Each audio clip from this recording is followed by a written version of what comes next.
Every human being is engaged in a battle that no one else can fully see, a battle that does not take place in the outside world but within the heart and mind. And in Islam, this inner struggle is known as the struggle against the nafs, the part of a person that constantly pushes toward desires, comfort, and immediate satisfaction without thinking about consequences. And this is why it is often described as the biggest enemy, because unlike external enemies, it knows your weaknesses, it understands your habits, and it whispers in ways that feel natural and convincing, making it difficult to even recognize that you are being led in the wrong direction. And many people spend their lives focusing on external challenges, blaming circumstances, blaming others, or blaming society, but they rarely stop to realize that the greatest challenge they face is within themselves, because the nafs does not force a person in an obvious way. Instead, it gently pushes, step by step, encouraging small compromises that slowly become habits, and those habits eventually shape a person's character and their entire life.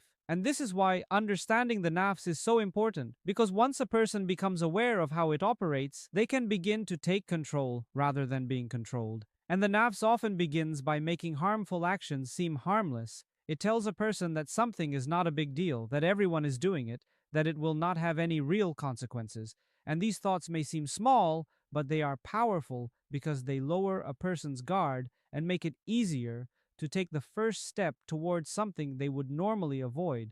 And once that first step is taken, the next one becomes easier. And this is how the nafs gradually pulls a person away from discipline and self-control. And one of the most dangerous aspects of the nafs is that it is not always loud or obvious. Sometimes it appears as comfort, as relaxation, as a desire to take it easy. And while there is nothing wrong with rest or enjoyment in a balanced way, the nafs pushes these things beyond limits, turning small comforts into distractions and distractions into habits that take a person away from their purpose. And over time, a person may begin to prioritize temporary pleasure over long-term success without even realizing it. And this is how the nafs slowly reshapes priorities, making what is easy seem more appealing than what is right. And another way the nafs influences a person is through justification, because it rarely tells someone directly to do something wrong. Instead, it provides excuses. It tells a person that they deserve it, that they have been through a lot, that they can fix things later. And these justifications make it easier to ignore the voice of conscience that tries to guide a person back to what is right. And when these justifications are repeated often enough, they begin to feel true, and the person starts to believe them. And this is where the danger increases, because once a person believes that their actions are acceptable, they stop questioning themselves and they stop trying to improve.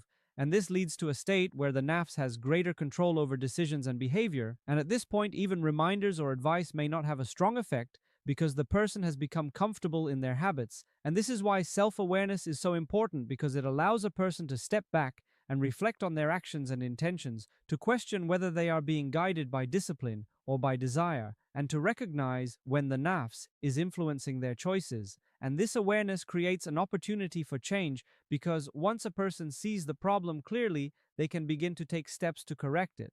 And one of the most effective ways to control the nafs is through discipline and consistency, because the nafs thrives on inconsistency and weakness. It becomes stronger when a person acts based on mood or impulse rather than principles.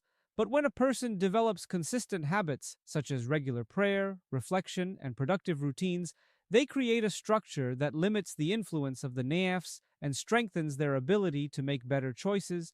And over time, these habits become a source of strength that helps a person stay focused even in difficult situations. And another important strategy is controlling the inputs that influence the mind, because the nafs is heavily affected by what a person sees, hears, and experiences.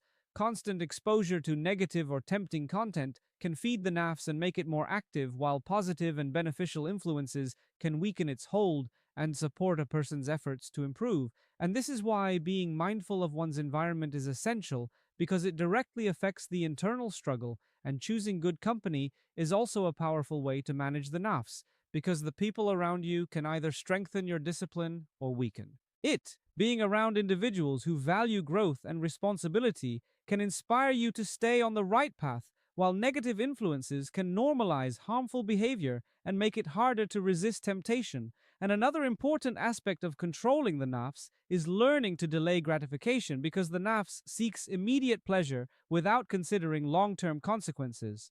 But true strength comes from the ability to wait, to choose what is beneficial over what is easy, and this skill can be developed through small daily actions such as resisting unnecessary distractions, focusing on meaningful tasks, and practicing patience in challenging situations. And over time, this builds resilience and makes it easier to handle bigger challenges. And it is also important to understand that the struggle against the nafs is not something that ends. It is a continuous process that lasts throughout life because the nafs does not disappear. It can become weaker or stronger depending on how it is managed. And this means that a person must remain consistent in their efforts and not become overconfident because even after progress is made, it is still possible to slip if discipline is lost. And at the same time, a person should not feel discouraged by mistakes because setbacks are a natural part of growth, and what matters is the ability to learn from them and continue moving forward. And one of the most powerful tools in this journey is repentance because it allows a person to reset and renew their commitment to improvement. And instead of allowing guilt to become a barrier, repentance transforms it into motivation for change and growth. And this keeps the heart connected to its purpose and prevents the nafs from taking advantage of feelings of hopelessness.